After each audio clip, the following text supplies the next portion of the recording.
questions from PremierLeague.com. What's your favourite sport aside from football?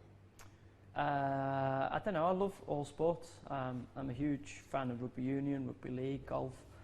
I'm starting to get into a bit of the Irish sports, so like the GAA, the hurling and the Gaelic football. I think they're great to watch on TV. But if I had to pick one, to play it would be golf. To watch it would be rugby league. Who's inspired you over the years in both a sporting and non-sporting capacity? In a sporting capacity, I think Tiger Woods was a huge influence on everybody. I mean, I've been I don't really have one person I'd focus in on. You're inspired at multiple times by multiple people. When you think from a British perspective, I mean, I remember Steve Redgrave and so on and so forth, and all them inspirational stories, the World Cup winners, the rugby union boys who had done that, and at different times, and the latest batch of Olympians was the same. It is really inspiring. So from a sporting perspective, I suppose it changes quite a bit, and you try and take a lot of things from lots of different people away from the sporting world. I don't know, I'm obviously enrolled on a philosophy degree at the minute, which I start in September, full part-time for a few years. So I would obviously say there's a lot of philosophical people in that domain who are causing me to have many sleepless nights pondering things a lot greater than do we put a man on the post or not from a set play. So yeah, challenging your brain in a professional capacity, but equally challenging your brain in a sort of academic capacity gives me a nice escape from the constant, football. One of your other escapes, you managed to maintain a very entertaining Twitter account. Lots of people are interested in how you managed to do that. You'd be surprised. I mean, it would literally be. This is the funny thing about it. People tend to think. I mean, people think they know you when you're a footballer. Before social media, they thought they knew you, and social media comes out and they think, oh, we actually really know him. And then when they realise it's a snapshot into your life, it's a small window. I mean, I go from a day where I'll have 20 minutes on Twitter to a day when I'll have a minute, if that. And some weeks I don't even do anything. So it's a small insight into sometimes what's going on in your life or in your mind and so on and so forth. And yeah, people think that I'm constantly on it. People say to me, you must be always be on it. I'm like, no, obviously just when I'm bored, or I'll sit and I'll just see what's happening in the world. Sometimes it'll be more often than others. Sometimes it annoys me and I can't be bothered with it. Other times I really like engaging in it. But it fluctuates. And the most perverse thing about it is people think, well, that's who he is as a person. It's not. It can be used as propaganda, and a lot of celebrities, I feel, use it as a propaganda tool in order to create an image or create a persona of them. I think the reason I'm very good at it and it works quite well for me is that people generally know it's me on there, and a lot of the stuff I say can be stuff that is thought-provoking and engaging, and it can equally get me in trouble from time to time. And I think that's why it works. I think if it was a bit too sterilised and a bit too controlled, and it was a sort of a PR exercise, I think people are smart enough now in the world with all the media and the content they consume to be able to go, actually, we don't like this, and we're not going to buy into it. A couple more from PremierLeague.com.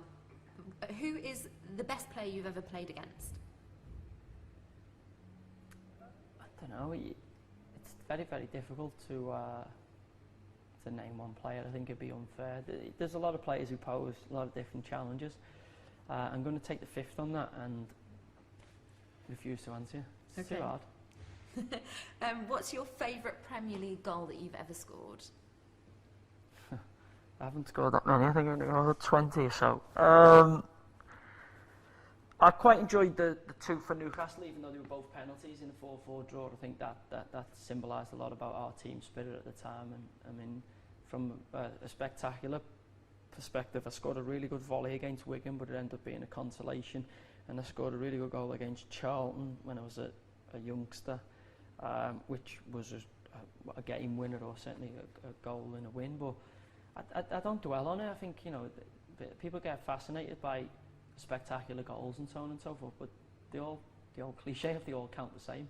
I mean, you know, if you'd scored a goal, say like Bobby Zamora scored for us at Wembley, that goal, I think something like that would stand out, you know, amongst everything, but just because of what it symbolises and the importance of it. I mean, I've not been fortunate enough to score that many important goals, although, you know, as I say, there's goals that have kick-started recoveries or kick-started comebacks and so on and so forth, and they're all equally special, and it'd be very difficult to single one out. I mean, I'm not a great goal scorer. My talents lie in other areas of the world and of the game. We have some questions from a New Zealand broadcaster as well, Coliseum Sport. They want to know what you make of the tag that some people or some quarters give you as an aggressive player in football. Do you mind that tag? No, because the last time I checked, it was a contact sport, so aggressive, I don't know. I mean, it's a strange phenomenon we have, that we like to pigeonhole quite a bit. Certainly in our sport, we like to say that's what he is and that's it. I mean, there's a lot more to. If you were just aggressive, you wouldn't play football. You wouldn't have the skill set to be able to cope in the world that we live in. But it is a physical contact sport. I think there's times I've been guilty, certainly in my younger days, of being over-aggressive and maybe showing too much aggressiveness. But I don't think that's been there for a long time. So I think, you know, people want to put you in a box and want to, you know, stereotype you relatively quickly, and I think that's an easy way for people to do that. But actually the people who are smart and the people who are connoisseurs of the game and actually know what they're on about would be very quick to quantify that statement, to say, well, actually, yeah, okay, I think every player is capable of aggressiveness from time to time, but equally, what else did he do on a more consistent basis? If you were to analyse me from that perspective, I would have to argue that I don't think I'm that aggressive. In your opinion, who's the best English central midfielder currently? Again, yeah, who's the best English? So, I don't know, you would have to say, based on what the last game, which was in the World Cup, none of them. Wouldn't you? I mean, they're playing a dead rubber against Costa Rica. So who's the best English midfielder? I'm surmising we'll find out in the next group of games. Can you still do a good French accent? Oui. Yeah. Any advice for aspiring young footballers? You've got to love the game. If you don't love the game, it'll find you out. If you don't have an absolute dedication to your craft, and you play it for any other reason than you don't love the sport, it will find you out, and you're wasting your time, and you're better going and playing something else or doing something else. Have you always played the same position, or did you play a different position when you were a youngster?